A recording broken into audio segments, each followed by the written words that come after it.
ज्यांनी हा अतिशय अभूतपूर्व असा नारी निर्धार मेळावा भरवलेला आहे त्या रुपालीताई चाकणकर, आमच्या सहकारी तरुण तडफदार मंत्री आदितीताई तटकरे,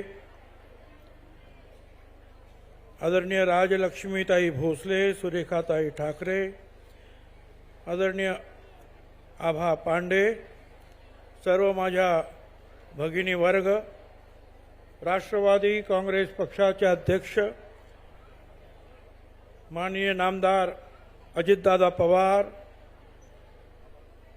प्रांताध्यक्ष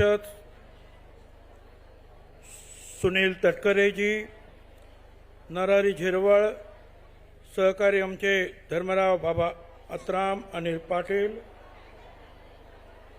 मनोहर चंद्रिकापुरे, बाबासाहेब पाटील, नितीन पवार, संजय शिंदे, उमेश पाटील आणि सर्व माझ्या भगिनी आणि भावांनो, तिळगुळ घ्या, गोड गोड बोला.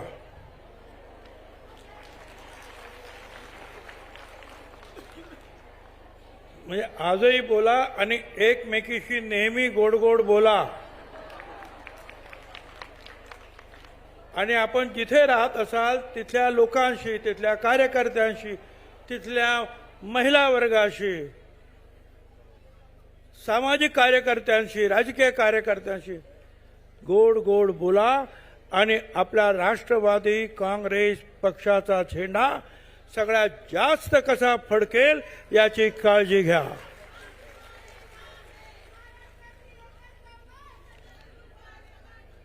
आता एक आहे की हा निर्धार आपण करायचा आहे. तुमचं आमचं सगळ्यांचं भाग्य असं आहे की हा निर्धार ज्या वेळेला आपण करतो त्यावेळेला आपल्या पुढे काहीतरी आयकॉन्स हवे असतात, काही उदाहरणं हवे असतात की काय व्हायचं आहे. निर्धार हा कसा असतो. इतिहासामध्ये कुणी कुणी असा निर्धार केला होता. निर्धार जिजाऊ मातेनं केला होता. छत्रपती शिवाजी महाराजांना त्यांनी घडवलं आणि स्वराज्याची स्थापना केली. त्यांनी निर्धार व्यक्त केला होता, तो पूर्ण केला. निर्धार झाशीच्या राणीनं केला. निर्धार सावित्रीबाई फुलेंनी केला की सांगितलं की नाही, या सगळ्यांना मुलींना शिकवल्याशिवाय मी शांत बसणार नाही. हा निर्धार त्यांनी केला. निर्धार अहिल्याबाई होळकरांनी केला. राज्यावर चालून जेव्हा पेशवे आले त्यावेळेला अहिल्याबाईंनी निरोप पाठवला, मी तर बाई माणूस, तुम्ही जिंकले तर काही त्याच्यात विशेष नाही, पण मी जिंकले तर मात्र तुम्हाला तोंड दाखवायला जागा राहणार नाही, असं म्हणून त्या अहिल्यादेवीनं अख्ख्या हिंदुस्थानात आणि जगभरामध्ये नाव कमवलं. त्या निर्धार अहिल्याबाई होळकरांचा. निर्धार रमाई आंबेडकरांचा. आपल्या पतीला बाबासाहेब आंबेडकरांना त्यांनी पूर्णपणे साथ दिली आणि हिंदुस्थानामध्ये एक मोठी सामाजिक क्रांती घडवली. तो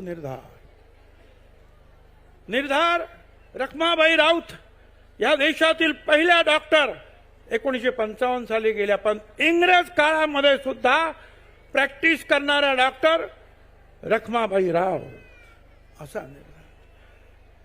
ठीक आहे, आपल्याला तेवढं मोठं होता येणार नाही कदाचित, पण एक पाऊल तर आपल्याला पुढे टाकता येईल.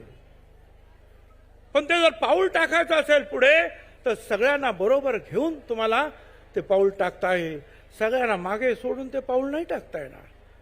त्यासाठी आपल्या सगळ्या संघटनेमध्ये सर्व समाजाच्या, सर्व धर्माच्या, गोरगरीब सर्व कार्यकर्ती जी भगिनी आहे तिला बरोबर घेऊन तुम्हाला जावं लागेल. आपण पक्षाचे कार्यकर्ते हे बरोबर, पण पक्ष मोठा कुणाचा. आज हा भव्य मेळावा आहे. अर्थात आज हे सिद्ध आहे की हा पक्ष जो आहे आपला मोठा आहे, याच्या बाबतीमध्ये कुणाचंही दुमत असण्याचं कारण नाही. हा पक्ष जो आहे अजितदादा पवार यांच्या नेतृत्वाखालचा हा मोठा आहे. परंतु निवडणुकीनंतर पक्ष मोठा कुणाचा याचं मोजमाप हे निवडणुकीमध्ये तुमचे कोण किती निवडून आले, कोण नगरसेवक, कोण आमदार, कोण खासदार हे निवडून आले याच्यावर जे आहे, हे बॅरोमीटर जे आहे त्याच्यावर निवडणुकीनंतर ठरणार की आपण कुठे आहोत. एकदा एक निवडणूक अलीकडे झाली ग्रामपंचायतीची आणि आपण त्यामध्ये दाखवून दिलं अख्ख्या महाराष्ट्रामध्ये भाजप नंतर 2 नंबरचा पक्ष म्हणून जो आहे जास्त निवडून आलेले लोक हे अजितदादा राष्ट्रवादी काँग्रेस पक्षाचे होते. बाकीच्यांचे नंबर मी सांगत नाही, पण आज महाराष्ट्रामध्ये ग्रामपंचायतीने त्या निवडणुकांनी तर दाखवून दिलंच की आपण कुठे आहोत. आपण खरोखरच ताकदवान आहोत, पण आता ही वाढवावी लागेल ताकद, संघटना वाढवावी लागेल. कार्यक्रम आपण एक तर स्थानिक कार्यक्रम काय आहे तो एक भाग आणि पक्षाकडून राजकीय जो कार्यक्रम राज्यभर दिला जाईल तो कार्यक्रम, दोन्ही कार्यक्रम तुम्हाला राबवून घ्यावे लागतील. स्थानिक कार्यक्रम तेवढेच महत्वाचे आहे. कोणाचं पुस्तक वाटप असेल, कोणाचं आरोग्य शिबिर असेल, कोणाचं गोरगरिबांना मदत करायची आहे, कोणा हॉस्पिटलमध्ये गेलेला आहे, कोणाला शाळेत टाकायचं आहे, या सगळ्यांना मदत करणं हे तुमचं काम आहे. हे जर केलं तर सगळ्या त्या गावातील, त्या शहरातील, त्या भागातील सगळ्या महिला, सगळे लोक तुमच्या बरोबर राहतील. तुम्ही जर त्यांच्यापासून दूर राहिला तर कुणी तुमच्या बरोबर राहणार नाही.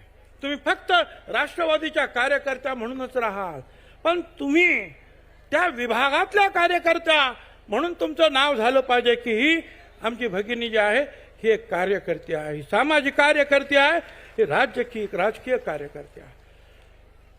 एक आपल्या इकडे एक फार आहे, जरा कोणाची एकाची निवड झाली का ती अशी आहे, ती तशी आहे, ती आमची आहे, ती तमची आहे, याच्यामध्येच आमची भांडणं जास्ती आहे.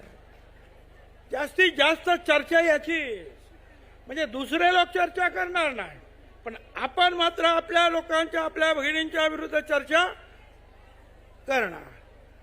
मला या ठिकाणी एक चांगला कबीरांचा दोहा आठवतो. शहरामध्ये बुरा देखना बुरा खोजना मैं चला. कोण वाईट कोण आहे? बुरा खोजना मैं चला, बुरा न मिला कोणीच वाईट मला भेटलं नाही. बग दिल में खोजा मेरा तब देखा मुझसे बुरा न कोई.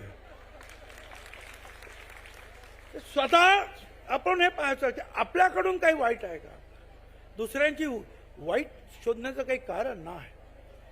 आपण आपल्यापुरतं बघा. दुसऱ्यांचे दोष असतील कानाडोळा करा, त्यांना परत बरोबर घ्या. थांबले असतील तर त्यांचा हात धरून वर उठवा आणि म्हणा चला आमच्या बरोबर, आम्ही सगळे तुमच्या बरोबर आहोत, तुमच्या सुखदुःखामध्ये आहोत. हे जोपर्यंत आपण त्यांच्या मनावर ठसवीत नाही तोपर्यंत काही खरं नाही. अजितदादांच्या नेतृत्वाखाली अनेक निर्णय घेतले जातात. ठीक आहे, एसटीचा वगैरे काही निर्णय घेतलेला आहे, आपल्या सगळ्यांना कल्पना. आता एसटी मध्ये तुम्हाला अर्ध भाडं लावल्यानंतर असं कळलं काही एसटी नफ्यामध्ये आली, म्हणजे पूर्वी तोट्यात होती ती, तुमचं भाडं अर्ध केल्यामुळे एसटी नफ्यामध्ये आली. आता मला सांगा, यांना जर पूर्णपणे फुकटच केलं तर काय होईल बरं? फुकट करता येणार नाही, ते अजितदादा करणार पण नाही, पण अर्ध त्यांनी केलं. हे खरं आहे की नाही? मला आठवतं, मी हाऊसिंग मिनिस्टर होतो, गृहनिर्माण मंत्री.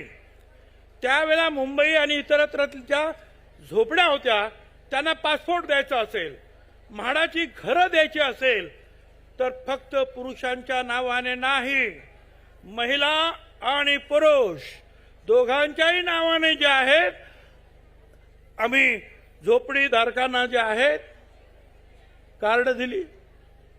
म्हाडाची घरं दोघांच्या नवरा बायकोच्या नावाने दिलं. नाही तर आमच्यामध्ये फार जुन्यापासून भांडण झालं का बायकोला चल बाहेर चल बाहेर चल बाहेर आता बाईंनी सांगितलं पाहिजे, आमच्या भगिनींनी सांगितलं पाहिजे, मी अर्धी मालक आहे, तूच बाहेर जा बाबा.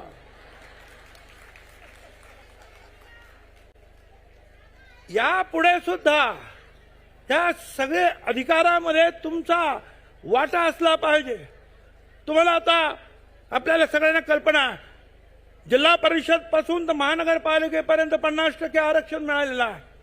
पण 50% आरक्षणाचा फायदा तुम्ही सगळ्यांना बरोबर घेऊन केला पाहिजे. सर्व जाती जमाती धर्माच्या सगळ्या भगिनींना घेऊन आपण जास्त निवडून आलं पाहिजे. पंतप्रधान मोदी साहेबांच्या नेतृत्वाखाली यापुढे लोकसभेमध्ये सुद्धा तुम्हाला रिझर्वेशन मिळणार आहे. पण त्यासाठी जे आहे ही पहिली शाळा जी आहे तुमची, ही नगरपालिका महानगरपालिका ही आहे, ती जर झाली की आपोआपच तुम्हाला जे रिझर्वेशन जे आमदार खासदार म्हणून मिळणार आहे त्यामध्ये तुमची तयारी होणार आहे. परंतु ही पहिली शाळा पास करा, आपोआपच कॉलेजमध्ये सुद्धा तुमचा नंबर 1चा होईल, पहिला नंबर येईल. त्यासाठी जे आपण सगळ्यांनी काम केलं पाहिजे. बाकी काही घाबरून काही चालणार नाही. आपल्या रुपाली ताई सुद्धा तुम्हाला शेर शायरी सांगत असतात, तुमच्यामध्ये जे आहे धीर निर्माण करत असतात, लढण्याची वृत्ती निर्माण करीत असतात. मी सुद्धा एकच हेच सांगेल, जिंदगी जिंदा दिली का नाम है, जिंदगी जिंदा दिली का नाम है, मुर्दा दिल खाक जिया करते हैं. ज्याचा दिल जिंदा दिल है वो लड़ेगा, वो जीतेगा. अगर दिल ही मुर्दा बन गया तो क्या लड़ेगा, वो तो घर में रोता बैठेगा. तुम रडत बसले तर कोणी बरोबर येणार नाही. तुम्ही लढायला शिका. मगाशी सांगितलेल्या अनेक आमच्या भगिनी ज्या आहेत इतिहासामध्ये लढत आलेल्या आहेत, आता सुद्धा लढतायत. त्यांच्यासारखं लढत राहा. सगळे लोक सगळ्या भगिनी तुमच्या पाठीमागे येतील. धन्यवाद. जय हिंद, जय महाराष्ट्र.